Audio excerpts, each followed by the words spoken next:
आइए चर्चा करते हैं भारत और कनाडा संबंधों के इतिहास के बारे में। भारत और कनाडा दोनों ही लोकतांत्रिक देश हैं। दोनों देशों का संबंध केवल व्यापार तक सीमित नहीं है, बल्कि साझा लोकतांत्रिक मूल्यों, शिक्षा, विज्ञान, संस्कृति और लोगों के बीच मजबूत संपर्क पर आधारित है। भारत की स्वतंत्रता के बाद से ही दोनों देशों के बीच राजनयिक संबंध स्थापित हो गए थे। दोनों देश कॉमनवेल्थ के सदस्य हैं, जिससे ऐतिहासिक और संस्थागत सहयोग की एक मजबूत नींव बनी। समय के साथ शिक्षा, कृषि, विज्ञान, ऊर्जा और तकनीकी क्षेत्रों में सहयोग बढ़ता गया। कनाडा लंबे समय से भारतीय छात्रों के लिए एक लोकप्रिय शिक्षा गंतव्य रहा है। आज लाखों भारतीय मूल के लोग कनाडा में रहते हैं। वहाँ की अर्थव्यवस्था, राजनीतिक, शिक्षा और स्वास्थ्य सेवाओं में महत्वपूर्ण योगदान दे रहे हैं। यही भारत प्रवासी समुदाय दोनों देशों के बीच एक मजबूत मानवीय पुल का कार्य करता है। आज दुनिया तेजी से बदल रही है। एक ध्रुवीय विश्व व्यवस्था की जगह अब बहुध्रुवीय विश्व व्यवस्था विकसित हो रही है। भारत एक उभरती वैश्विक शक्ति के रूप में अपनी महत्वपूर्ण भूमिका निभा रहा है। दूसरी ओर कनाडा भी इंडो पैसिफिक क्षेत्र में अपनी स्थिति मजबूत करना चाहता है। इसी कारण दोनों देशों के लिए सहयोग केवल द्विपक्षीय संबंधों तक सीमित नहीं है, बल्कि वैश्विक राजनीतिक, आपूर्ति श्रृंखला, ऊर्जा, सुरक्षा, आर्टिफिशियल इंटेलिजेंस और महत्वपूर्ण खनिज जैसे क्षेत्रों तक फैल चुका है। अब सवाल उठता है कि जब भारत और कनाडा के संबंध इतने मजबूत थे, तो फिर दोनों देशों के बीच तनाव क्यों पैदा हुआ? इसका उत्तर हमें पिछले कुछ वर्षों की घटना देखने को मिलता है। भारत लंबे समय से यह चिंता व्यक्त करता रहा कि कनाडा में कुछ ऐसे संगठन सक्रिय हैं जो खालिस्तान नामक अलग राष्ट्र की मांग का समर्थन करते हैं। भारत का रुख स्पष्ट रहा है, यदि कोई व्यक्ति या संगठन हिंसा, आतंकवाद या भारत की संप्रभुता के विरुद्ध गतिविधि में शामिल हो, तो उसके खिलाफ सख्त कार्रवाई होनी चाहिए।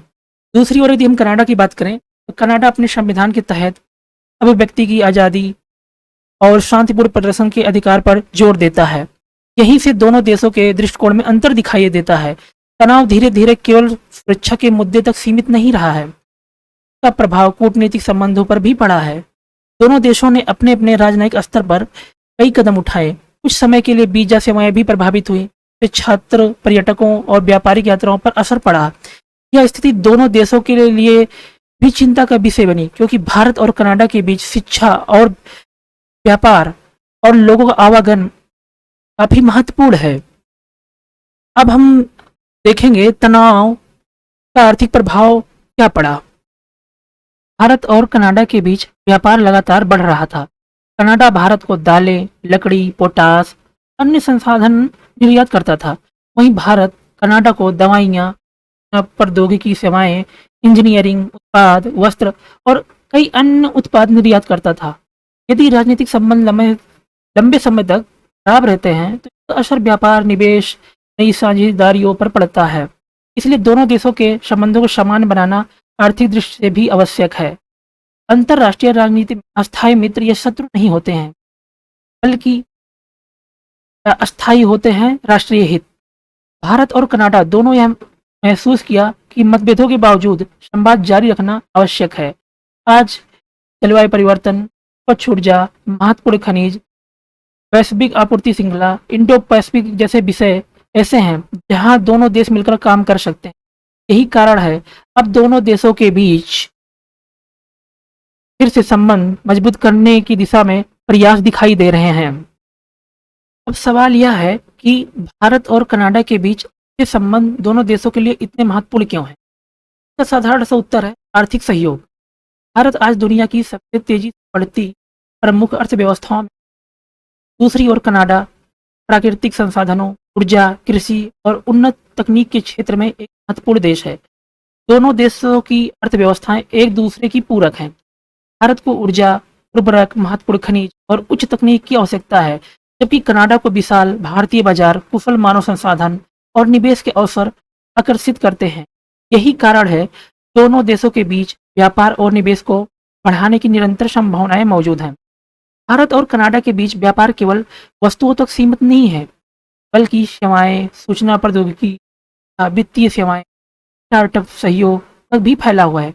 भारत कनाडा को दवाइयाँ, इंजीनियरिंग उत्पाद, ऑटोमोबाइल, वस्त्र, IT सेवाएं उपलब्ध करवाता है। वहीं कनाडा भारत को दालें, पोटाश, लकड़ी, कागज, कृषि उत्पाद, खनिज संसाधन निर्यात करता है।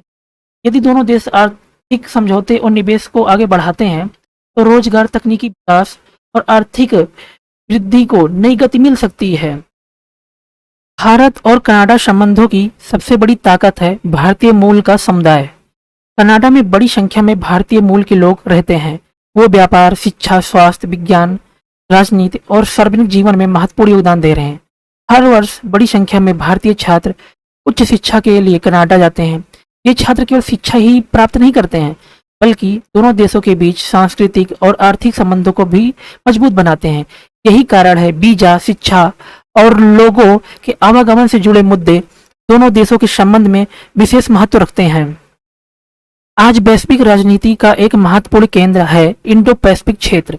भारत इस क्षेत्र में स्वतंत्र, समावेशी और नियम आधारित व्यवस्था का समर्थन करता है। कनाडा भी अपनी इंडो पैसिफिक रणनीति के माध्यम से इस क्षेत्र में सहयोग बढ़ाना चाहता है। इसके अलावा स्वच्छ ऊर्जा, इलेक्ट्रिक वाहन, बैटरी निर्माण, हाईटेक उद्योग के लिए क्रिटिकल मिनरल्स जैसे लिथियम, निकेल और कोबाल्ट बहुत महत्वपूर्ण है। कनाडा इन संसाधनों से समृद्ध है, जबकि भारत अपनी हरित ऊर्जा विनिर्माण क्षमता को बढ़ाने की दिशा में कार्य कर रहा है।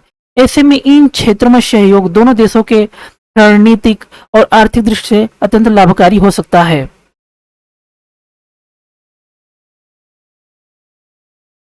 दोस्तों, अब तक हमने भारत और कनाडा के संबंध के इतिहास, आर्थिक महत्व और वर्तमान स्थिति को समझा।